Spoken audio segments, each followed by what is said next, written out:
नमस्कार, मैं doctor Manju Jain, retired associate professor from essential degree college Kanpur.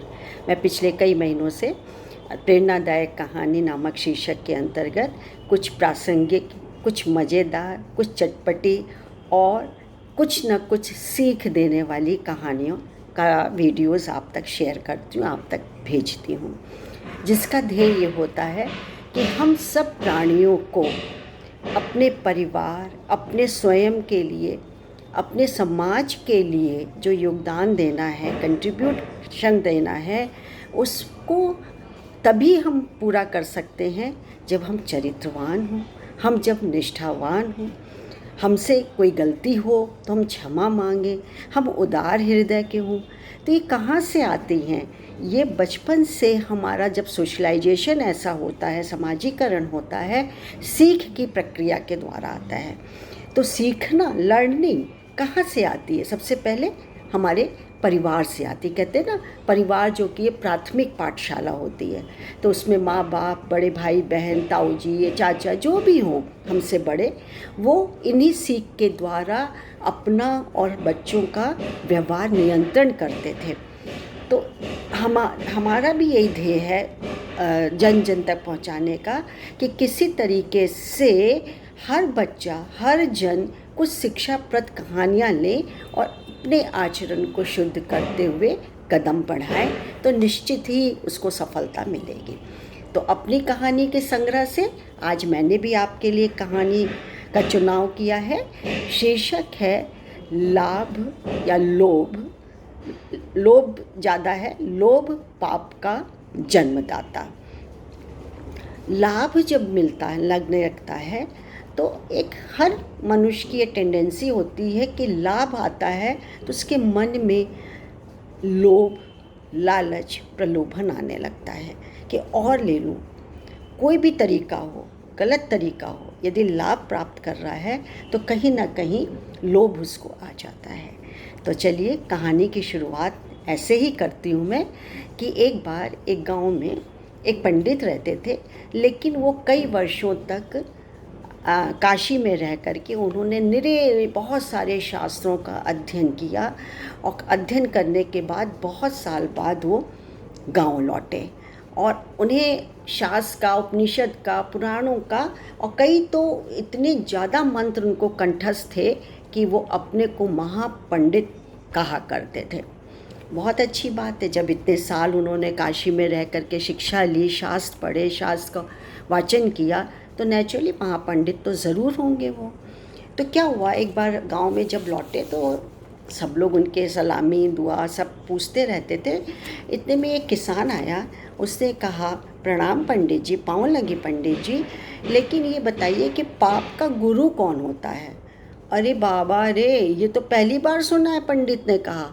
बोले, आध्यात्मिक गुरु सुना है मैंने, भौतिक गुरु सुना है मैंने, अपने गुरु सुने हैं, लेकिन मैं ये पाप का गुरु तो मैंने कभी नहीं सुना है।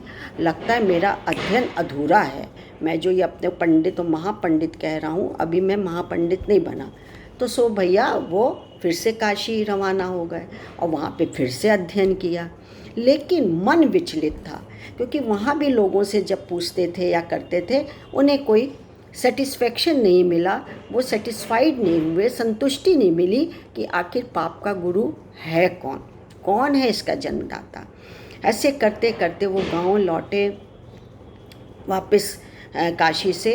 तो एक बार उदास बैठे हुए थे और चलते चले जा रहे थे, चलते उन्हें कुछ समझ में नहीं आ रहा किस दिशा में जा रहे हैं। तो ऐसी दिशा में पहुँचे जहाँ पे नाच घर था, नर्तकी थी और एक वैश्या थी जो कि पंडित के पास आती जाती थी कभी कभी अपने किस्मत को आजमाने के लिए, अपने हाथ दिखाने के लिए, अपना भविष्य फल दिखाने के लिए। तो वो पहचान गई। उसने कहा, पंडित जी आप और यहाँ?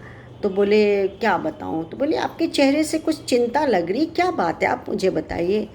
बोले, अच्छा कह रही हो, जिद कर रही, तो मैं बताता हूँ तुमको कि मैं ढूंढ रहा हूँ कि आखिर पाप का गुरु कौन होता है। तो बोली, बस इतनी सी बात है, इसका तो समाधान बहुत आसान है, लेकिन इसके लिए आपको मेरे घर के बगल में कुछ दिन रहना पड़ेगा। तो बोले ठीक है रह लेंगे। पहले तो बहुत सोचा समझा कि कोई मुझे देख ना ले, ये तो पाप है, ये तो घनघोर पाप है। सोचते सोचते उन्होंने हामी भर दी। हामी भर दी तो रहने भी लगे। अब कुछ दिन बीते तो वो महिला यानी वैश्या आई। उसने कहा कि मैं देखती हूँ आप अलग थलग से रहते हैं, कोई आपसे बोलता चालता नहीं है, आपका संपर्क किसी से नहीं है, तो आप यदि बुरा ना माने तो मैं अपने घर में ही एक स्थान, एक कोठरी आपको दे देती हूँ। दूर रहेगा, कोई ऐसा नहीं है कि मैं आपके उसमें आऊँ और आप मेरे उसमें आए, लेकिन हाँ चहल पहल थोड़ी रहेगी तो आपका मन बहल सकता है। चिंतित तो हुए, लेकिन हामी भर ली। हामी भर के वो कुछ ही दूर में ही उनका कमरा उसको दे दिया, अपने घर में निवास करने लगे। ऐसे करके करते उन्हें 20-25 दिन बीत गए, लेकिन उन्होंने कभी भी ये नहीं सोचा कि कोई बाहर वाला आके देख ले या कर ले, नहीं। अच्छा कुछ दिन हो गए तो उन्होंने कहा कि मेरे को तो जवाब नहीं मिला, तुमने तो मुझसे कहा था कि जवाब मिल जाएगा। तो बोले कि आप जो कि हैं अकेले अकेले रहते हैं, खाना बनाते हैं सुबह शाम, और अपना आपको बहुत जिम्मेदारी है, तो ऐसा करिए कि आप मेरा पका हुआ भोजन खा लीजिएगा। तो सोचने लगे, बोले कैसी बात कर रही हो तुम, मैं तो किसी का छुआ तक पानी तक नहीं पीता हूँ, आज तक नहीं मैंने पिया हुआ है। तो बोले कि लेकिन समय को देखते हुए आप अकेले और अलग थलग हैं, इसलिए मैंने कहा, और यदि आप मेरे हाथ का भोजन कर लेंगे तो मैं आपको 5 स्वर्ण मुद्राएं भी रोज़ दिया करूँगी। ऐसे रोज़ खाना खाइए आप मेरे घर जब तक है, मैं लेकिन 5 स्वर्ण मुद्राएं दूँगी। मैं ठीक है। तो बोली मैं भोजन बना के ला रही हूँ। उसने तरह तरीके के भोजन व्यंजन, ढेर सारे व्यंजन बनाए और बड़ी सी थाली में कटोरियाँ सजी हुई, क्या खुशबू आ रही है, वाह वाह वाह। और वो लेकर के गई पंडित के पास और पीढ़ा पे उनको बैठाया, सब किया, और थाली भी एक पटरे के ऊपर करके चौकी के ऊपर थाली रख दी। अब पंडित जी तो को लालच ये था कि 5 मुद्राएं भी मिलेंगी साथ में, और क्या अंधे को क्या चाहिए, 2 आंखें चाहिए। पका पकाया भोजन, मालदार तरदार, बिल्कुल बढ़िया, और इतना व्यंजन, ऊपर से 5 मुद्राएं रोज मिलेंगी। अरे भैया, तो जैसे ही वो गस्सा हाथ बढ़ाया थाली के ऊपर गस्सा तोड़ने के लिए, वैसे ही उस वैश्या ने थाली खींच ली।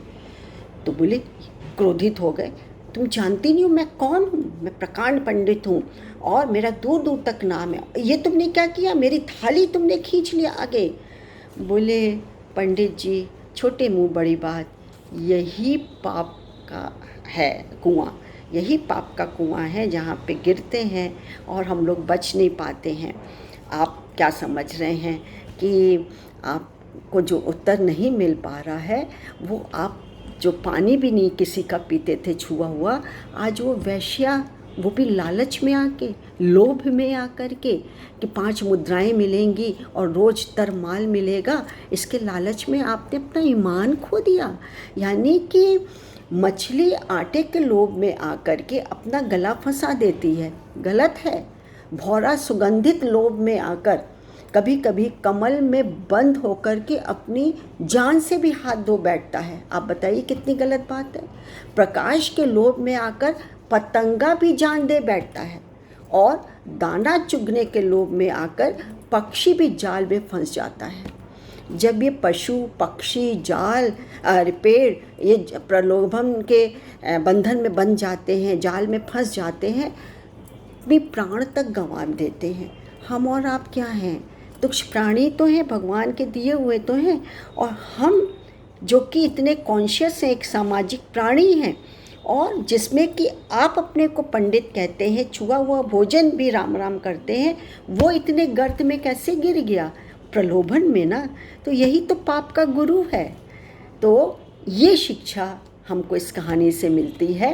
एक नहीं 2-3 शिक्षाएं मिलती हैं कि आप सबसे पहले कि अपना लालच छोड़ दें, दूसरा कि अपना अहंकार छोड़ दें कि मैं ही प्रगांड पंडित हूँ, मैंने सारा सब दुनिया जीत ली है, मेरे जैसा पंडित तो कोई दुनिया में है ही नहीं। इस अहंकार को अपने से हटाइए।